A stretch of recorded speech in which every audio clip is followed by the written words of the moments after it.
প্রিয় মৎস্য শিকারী বন্ধুরা, দেখতে পেলেন মাছের টানে শিকারির ছিপ কত জোরে আওয়াজ করে ভেঙে গেল।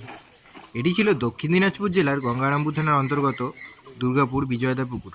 এখানে পঞ্চম রাউন্ডের মৎস্য শিকার প্রতিযোগিতা চলছিল ৩,৫০০ টাকার টিকিট মূল্যে। আমাদের সবার প্রিয় প্রিয়তোষ কাকু যখন একটি মাছ বাঁধিয়ে তাকে অভিজ্ঞতার সাথে খেলিয়ে যাচ্ছিল, তখন হঠাৎ তার ছিপের মাথাটি হঠাৎ করে ভেঙে যায়।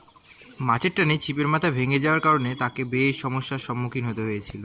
তবুও আমাদের অভিজ্ঞ শিকারী প্রিয়তোষ কাকু আপ্রাণ চেষ্টা চালিয়ে যাচ্ছিলেন মাছটিকে নিজের আয়ত্তে আনার জন্য।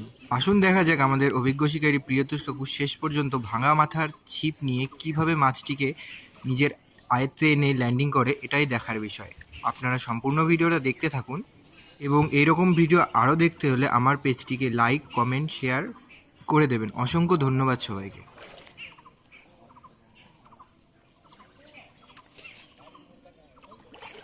বড় আছে।